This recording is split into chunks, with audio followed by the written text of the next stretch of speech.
Nagtipon ng advocates at ilang miyembro ng komunidad sa Ontario para sa isang Pilipinong caregiver na umaasang magkaroon ng permanent residency sa Canada. Ito at ang panawagan sa karapatan ng caregivers sa bansa sa nalalapit na paglunsad ng bagong home care pilot. Sa report ni Teresa Redula. Dito sa tapat ng Federal Court ng Canada, nagtipon ng ilang advocates at miyembro ng komunidad. Kasabay ang napakahalagang court hearing na ang resulta ay posibleng baguhin ang kapalaran ni Teresa Andrade, isang caregiver na ilang taon nang umaasang magkaroon ng permanent status sa Canada.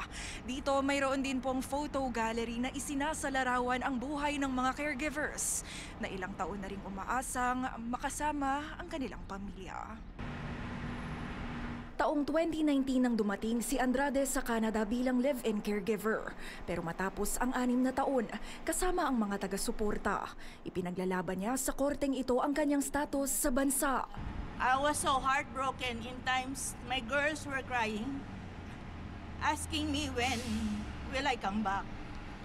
Sadly, I couldn't give them answers. Aniya, 2023 nang matanggap niya ang refusal letter mula IRCC para sa kanyang PR application sa ilalim ng Home Child Caregiver Program. Hindi raw kasi siya qualified sa educational assessment.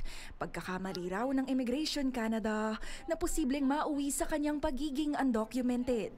The reason indicated in the letter was I did not meet the 1-year post-secondary requirement for the pilot program.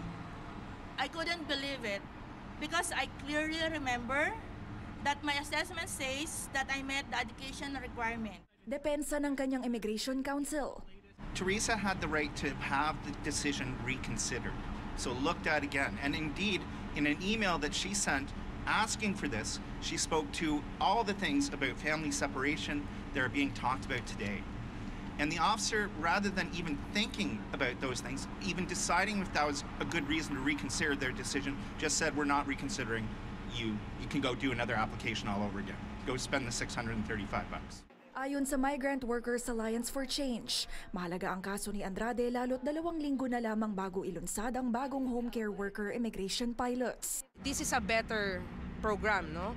Ang problema lang sa kanya is napaka-konti pa rin nung cap na tatanggapin nila. Tapos ang masaklapan nito yung undocumented kasama sa numero 150. Seriously. 150 tas kasama pa siya dun sa 2,750. Samantalang narinig mo naman kay Teresa na 2021, 17 days na puno na siya. In 2022, in a few hours na puno na siya. Panawagan ng advocates, tanggalin ang processing cap na 2,750 per year per stream sa pilot programs. Nang hindi raw ito maging first come, first serve na programa at maiwasan ang pang-aabuso sa mga manggagawa. We also call the government to clear the backlogs of all the caregivers who have applied in the past and are waiting for years to be processed, including giving them open work permits so they don't become undocumented. Sa ngayon, may immigration status pa si Andrade ayon sa advocates. Inaasahan namang malalaman ang desisyon ng korte sa susunod na mga linggo. Sa pahayag ng IRCC sa Omni News, sinabing patuloy nilang tinitignan ang mga posibleng opsyon para sa regularization ng undocumented migrants. Aminado rin sila sa mga balakid at epektong dulot ng kawalan ng status sa mga manggagawa. Anila, may posibilidad pa ring makapasok sa home care immigration pilots ang mga home care workers na walang status sa ilalim ng isang public policy. Teresa Redula, Omni News, Toronto.